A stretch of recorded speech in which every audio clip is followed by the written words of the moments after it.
మీకు ఒక ప్రభుత్వం అయితే ఏర్పడింది. దీని పట్ల మీరు ఎలాంటి స్పందన తెలియజేస్తున్నారు? ఈరోజు చాలా చారిత్రాత్మకమైనటువంటి రోజు. భారతదేశానికి సంబంధించినంత వరకు చాలా పవిత్రమైనటువంటి రోజు కూడా.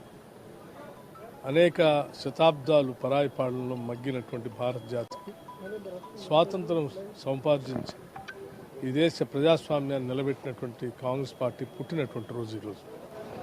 అందుకే ఈరోజు చాలా గొప్ప దినంగా నేను భావిస్తున్నాను. అటువంటి కాంగ్రెస్ పార్టీ పుట్టినటువంటి రోజుని నాగ్పూర్లో ఈరోజు పెద్ద ఎత్తున అఖిల భారత కాంగ్రెస్ కమిటీ ఆధ్వర్యంలో కార్యక్రమం చేపట్టింది. ఈరోజు ఇక్కడ నుంచి దేశానికి ఒక సందేశం కూడా ఇచ్చేటువంటి కార్యక్రమం చేపడుతున్నాం. అలాగే ఇప్పటివరకు అయితే ఇక్కడ ఎవరెవరు ప్రముఖులు వచ్చారు, ఇంకెంతమంది రాబోతున్నారు, లోపల ఎవరెవరు ఏఐసిసి ప్రముఖులు ఉన్నారు? దేశానికి సంబంధించిన ముఖ్య కాంగ్రెస్ నాయకులంతా ఉన్నారు.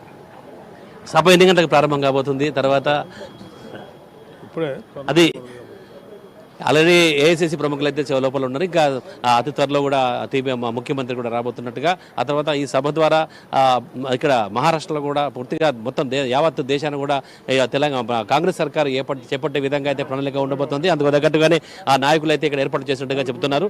చూస్తున్నాం మన విజువల్లో కూడా